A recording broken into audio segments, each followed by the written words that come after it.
J'ai vu que dans ce gouvernement, vous dites qu'il n'y a finalement aucun homme d'État à part Bruno Le Maire. Alors, est-ce que Bruno Le Maire est un homme d'État parce qu'il a fait Normal Sup comme vous, que c'est une conscience, et parce qu'il écrit très bien? En effet, il a fait, je crois, un livre sur les hommes d'État lorsqu'il est sur l'expérience sur Villepin, Sarkozy. De Villepin. Mais finalement, Édouard Philippe, c'est quoi? Alors, c'est un collaborateur, c'est pas un homme d'État. Il y a uniquement Bruno Le Maire. Puis alors, Bruno Le Maire, quand même...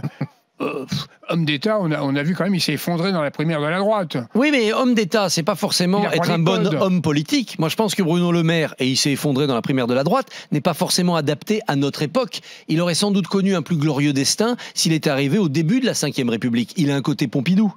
Aujourd'hui, ça ne colle plus à l'opinion, donc il aura peut-être du mal à être un jour président. Ce que j'appelle un homme ou une femme d'État, c'est non seulement la capacité à faire marcher l'administration, et de ce côté-là, Édouard Philippe est tout à fait un homme d'État, mais c'est aussi la capacité à s'inscrire dans une geste à la française. Or, il faut pour cela une dimension littéraire. Et incontestablement, Bruno Le Maire, par son style, a une capacité d'écriture littéraire. C'est un très bon styliste, peut-être aussi bon que l'était De Gaulle. Mais De Gaulle avait d'autres vertus charismatiques. Macron n'est pas une bonne plume, mais Macron, c'est un héros de roman. Et plus que de roman, c'est un héros de série télévisée. Macron est adapté à l'ère de l'image. Bruno Le Maire est adapté plutôt à l'ère de l'écrit. C'est pour ça que Bruno Le Maire arrive sans doute trop tard, mais qu'au gouvernement, pour décortiquer les réformes et avoir une distance critique, il est sans doute le meilleur. Il s'entend bien avec Macron. J'ai l'impression qu'Emmanuel Macron s'en méfie. Avec Macron, oui, il y a de la méfiance, mais bon, il l'a rallié. Avec Édouard Philippe, il y a de la concurrence aussi, bien entendu. Deux hommes de droite ralliés à Macron, pour lesquels il y aura un combat futur. C'est que Macron, supposons qu'il soit réélu en 2022, c'est fini après, il ne peut plus se représenter. Non.